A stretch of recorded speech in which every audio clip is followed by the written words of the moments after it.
The battlefield is littered with the bodies of a totally failed ambush. One survivor is left begging our lead for his life, absolutely terrified, but he just gives him an ice-cold stare, not a moment of doubt. He delivers a chilling final warning: do not mess with the Dragon Kingdom. The survivor loses it, screaming about a ghost as he faces his end. He raises a massive weapon ready to clean up the mess. He pulls the trigger, unleashing absolute hell on what is left. The whole night sky explodes in fire and total destruction. He walks through the smoke super calm. Mission over. Then his phone rings. Of course, Trouble calls him back home. He immediately declares, "I am going back to Donghai," with a new fire in his eyes, so he is flying back over the city ready to deal with his past. At the meeting spot, a woman waits, looking out for him. He sees her from way off and waves as he lands. She runs and tackles him with a hug, almost knocking him over. He gets flustered, reminding himself, "Dude, she is not your blood sister." 10 years apart, and just like that, he is finally home. He thinks back to his exile a decade ago. A mysterious mentor saw his potential and trained him for an elite squad. Now, after conquering the underworld, he is back to settle old scores. Picture this. He's sitting on a throne surrounded by loyal followers. He vows to protect his four sisters and take down a poisonous woman. A conspirator confirms a deadly toxin was used on his father, the old master. The tension is insane as he and his sister confront the woman. She mocks him, asking if he is back for the family inheritance. She grabs his arm and it is clear a fight is about to break out. She keeps running her mouth, saying she should broken his legs years ago. He shoves her away, totally done with her petty games. He turns his back on her, focusing only on his father's health. Inside, his father is in a fragile state, completely oblivious to the danger. He takes his father's hand, promising his medical skills will save him. Then it hits him. This is not an illness, it is a deadly poison. He whips out acupuncture needles to stabilize the old man's condition. Energy pulses from his hands as he performs his healing. He yells out, starting a technique to purge the poison. Golden needles glow as they draw out the nasty stuff. He thinks it has gotta be that woman who did this. He gets pissed when he finds two different toxins, one super rare and lethal. Outside, his sister is furious and starts throwing hands with the woman. They are in a full-on brawl. The woman is a surprisingly fierce fighter. His sister blames the woman for driving him away all those years ago. She strikes back, screaming that no one will ever hurt her brother again. The woman plays the victim, mocking them for trying to challenge her. He steps in his presence alone, silencing the entire room. He reaches out his hand and you can feel the payback coming. He checks on his sister, who says she is just teaching the woman a lesson. He points at the woman, asking who gave her the right to act like their mother. He promises to take back everything they lost when they were bullied as kids. His eyes practically burn as he vows to make her regret everything. She just laughs, saying he is powerless to stop a forced marriage. Wait, what? He is floored to hear his second sister is being married off. A dark aura surrounds him as he declares, "Nobody touches my family." The woman laughs hysterically, mocking them and predicting his father's death. She is excited for a young master to arrive and finalize the deal.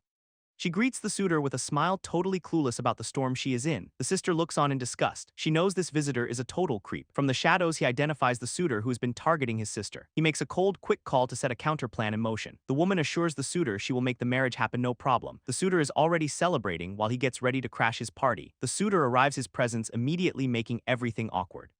The sister stands firm, refusing to marry a man she calls a beast. Another man confronts the sister, telling her to shut up. He brings up a failed business deal, claiming they saved the family from ruin. The sister glares, realizing they worked with the suitor to screw her over. He walks in casually, holding a tea set, just watching the drama unfold. His sister is so relieved to see him, saying how much he's grown up. The man rudely demands to know why he has not served him tea yet. He kneels to serve it and the suitor mocks him for being an orphan. Big mistake. Bam, he splashes the hot tea right in the suitor's face. The room erupts into chaos as the suitor screams in pain. The other man starts yelling, ordering his guards to grab him. But he moves like lightning, taking out the guards before they can blink. The suitor gets sent flying across the room, his arrogance completely shattered. The woman shrieks, threatening to mess him up for hurting her guest. He stays cool, completely dominating the room with precise moves. The woman dares him to put down the tea, promising a lethal slap. Sure lady. He just stares back, his eyes glowing with a dangerous intensity that shuts them up. Getting desperate, the suitor pulls out a hidden weapon. He lunges with the blade, but he is already one step ahead. He catches the blade with his bare hands. He easily overpowers the suitor, who clearly is not used to real fights. In one swift move, he slams the blade through the suitor's hand, pinning it to the table. The suitor is screaming in agony while everyone else just stares in shock. His sister is like, okay, maybe that was a little much. She warns him to stop, terrified of the suitor's powerful father. Just then, a new person enters, casting a shadow over the whole scene. The sister recognizes him with dread. It is the chairman, the suitor's dad. The suitor cries out to his father, pointing at his pinned hand like a baby. The chairman just stares at his son, then at him, his face unreadable. And then, plot twist, the chairman slaps his own son and tells him to get out. He turns to him and bows, deeply apologizing for his son's awful behavior. Everyone is stunned. Why is this powerful guy apologizing? The suitor is still on the floor, whining about his hand. He offers to help, but the suitor shrinks back, terrified. With a flick of his hand, he dismisses him. Her plans crumbling, the woman watches in horror as her ally flees. The chairman and his son depart, leaving the house in a tense silence. The lead watches them go, knowing this is far from over. His sister thanks him, relieved the creep is finally gone. One of them insists the second sister needs to give him a proper thank you. A rival then shows up and scoffs, questioning what he can do on his own. The rival boasts that the visitor will be back with backup and refuses to help. A fancy car speeds off, carrying the visitor and his dad to plot their next move. In the car, the father warns his son to stop causing trouble. The son is shocked to learn his father was just following someone else's orders. His father is thinking about some business queen who commands his respect. He realizes that whoever controls her must be on a whole other level. Meanwhile, a young guy runs to his mother, panicking after all the chaos. He explains he called in a favor from a powerful ally to solve the dispute. The young man is impressed that the chairman showed up personally to calm things down. His mother figures some other powerful family is keeping the chairman in check. The lead is just listening to them, thinking they are all a bunch of idiots. He reveals to himself that the business queen everyone fears, she works for him. The visitor's father wonders if the lead's return means he is the real power player here. He gives his son a stern warning, never ever provoke the lead again. The father is convinced there is way more to this guy than meets the eye. A sister hugs the lead, asking if he suffered much while away. Another sister teases them for being so touchy-feely. She then jumps in for a group hug, eager to join the family reunion. The sisters start playfully arguing over who is more affectionate with him. One of them brings up the hug at the airport, calling her sister a smotherer. They remember him as a kid, always seeking comfort in their arms. The lead blushes, embarrassed they are talking about his clingy childhood days. Then the mood shifts. One of them brings up their father's will. Turns out the will gives almost everything to Wan Jinglin, leaving them with nothing. They are all in shock, wondering how the will can be so unfair. She is sure it is a fake, but for some reason the other side is not worried at all. The lead knows they need their father to wake up and expose the lie. But even the eldest sister, a famous doctor, cannot figure out what is wrong with him. The lead is surprised to hear his eldest sister is such a renowned medical expert.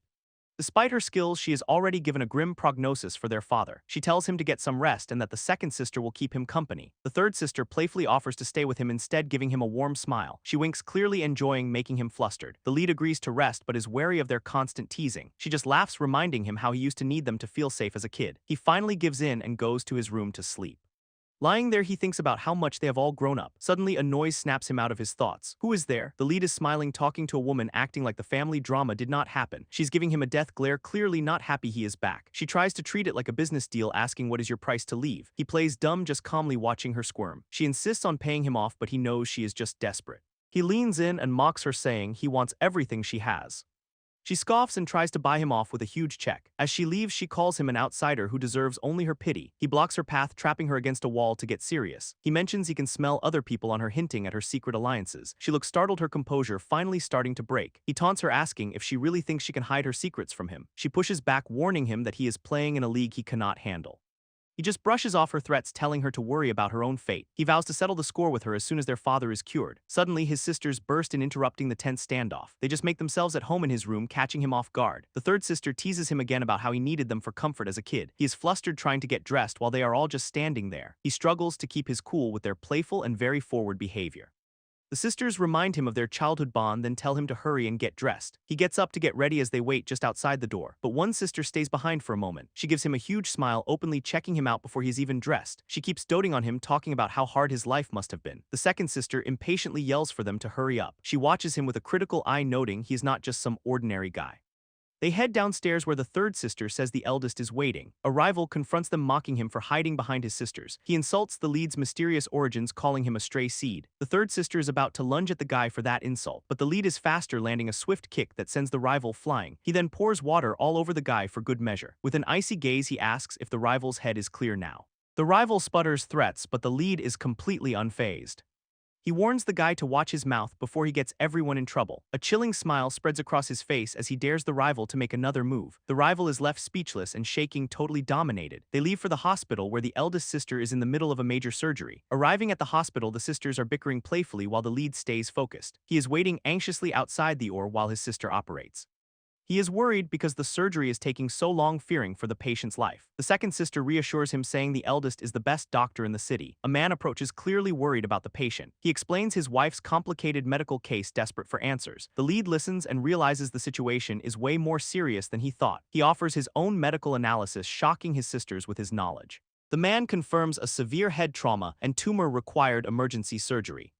The lead correctly guesses it was a car accident just from the details. The man confirms it and everyone is stunned by his accurate deduction. Looking at the files, the lead says the tumor is not the real problem here. His sisters are looking at him with a new level of respect. The doors finally open and the eldest sister comes out. She reports the patient is stable but needs close observation. He immediately asks to see his mother to make sure she is okay. They rush down the hall as the patient is moved to a recovery room.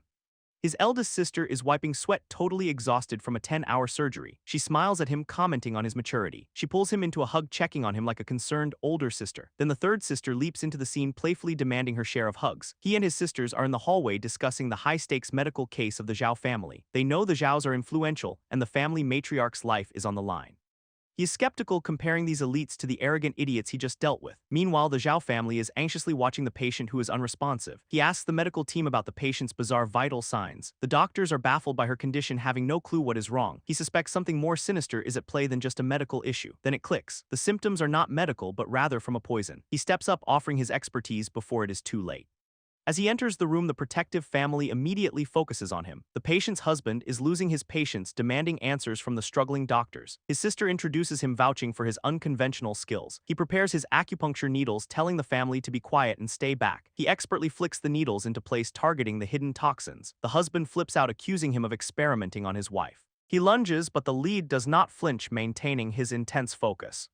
The lead grabs the man by the collar, his eyes glowing with a silent warning. He shoves the man back, demanding complete silence for the procedure to work. The husband threatens to ruin them, but his sister steps in to shield him. She begs him to save the patient, knowing how powerful the Zhao family is. He confirms it. A lethal, slow-acting poison is at work. He tells his sister it is the same poison that was used on their father. He explains this looks like a coordinated attack to take down the Zhao family. The Zhao patriarch, realizing his mistake, now begs him for a cure. His sister defends him, telling the family he is a master of traditional medicine. The whole Zhao family is apologizing, finally recognizing his skill. The lead shifts focus, demanding to see all the medication the patient has been taking. The family gathers her daily pills, suspecting the poison source might be among them. He immediately spots a suspicious bottle that has clearly been tampered with. Inspecting it, he notes the number of pills inside is incorrect. He confirms it is sabotage. Someone swapped her medicine with poison. He holds up the evidence, his eyes cold as he identifies the threat. The family is now begging for his help, promising him anything. He assures them she will recover, putting the entire Zhao family in his debt. His sister is impressed, admitting his diagnostic skills are incredibly fast. The lead insists on analyzing the poison, determined to link it back to his father's case. Just then, his sisters arrive with bad news. Their enemy is trying to seize their family assets. He tenses up, realizing Wan Jinglin is using the crisis to make a power grab. She is caught trying to forge documents to steal their entire fortune. His eldest sister calls her, directly confronting the traitor before she can finish her scheme. The eldest is furious that their rivals are still making moves. Meanwhile, the antagonist is in a secret meeting discussing a forced marriage. She demands the plan move forward now with no regard for the fallout. He and his sisters overhear, realizing she is working with powerful allies. He gets worried, sensing his second sister is the target of this scheme. His eldest sister grabs the phone, trying to get to the bottom of this. The antagonist answers, mockingly asking why they are not busy. He demands answers, but she just hangs up on him. His eldest sister is left fuming as the antagonist gets away again. They all stand in a heavy, tense silence. The eldest suggests a night out to get the second sister's mind off the stress. The lead says no. He will confront the antagonist at her home tonight. He arrives at her place, suspecting a link between her and the second sister's troubles. Sitting in his car, he vows she will pay for everything. He walks into her room unannounced, catching her completely by surprise. He pauses, his sharp eyes scanning the room for signs of a visitor. He taunts her about a secret guest, accusing her of hiding someone. She lashes out with insults, trying to deflect. He glances at the window just in time to see a man fleeing into the night. The intruder scrambles away, disappearing before he can get to him. He senses a threat nearby, his instincts on high alert. He spots a man trying to escape through the shadows. He intercepts him with a swift kick, sending the man crashing to the ground. The antagonist is shocked. Her secret partner is caught. He confronts them both, demanding to know why they are targeting his family. The man gets up, arrogantly claiming it is his right to arrange the engagement. The lead snaps, grabs him by the collar, and tells him to say that again. The man stammers, admitting the alliance is just a power play. Out of patience, he throws the man to the ground. He mocks them for their lame, predictable plan of a forced marriage. The man lunges back, shouting insults to salvage his pride. The lead strikes him down again, brutally and decisively. He leaves them both their warning. The antagonist, her actions have consequences. She glares at him with pure hatred, vowing he will regret this. He gives them an ultimatum: cancel the engagement in 3 days or else. Later, he shows up at a nightclub looking for his sisters. He finds a rival harassing his sister, trying to force a drink on her. The lead intervenes by smashing a bottle over the rival's head. He stands over the man, mocking him for being a pathetic drunk. The rival screams in pain, but is still foolish enough to threaten him with his family name. The lead confronts the arrogant man and the whole club goes quiet. The sisters watch as the rival finally realizes he messed with the wrong person. Panicking, the rival tries to call his influential brother for help. The lead takes the phone and calmly calls the brother himself. The brother is horrified and promises to get there immediately to fix this. The lead stands there cold as ice, ready to teach this family a lesson.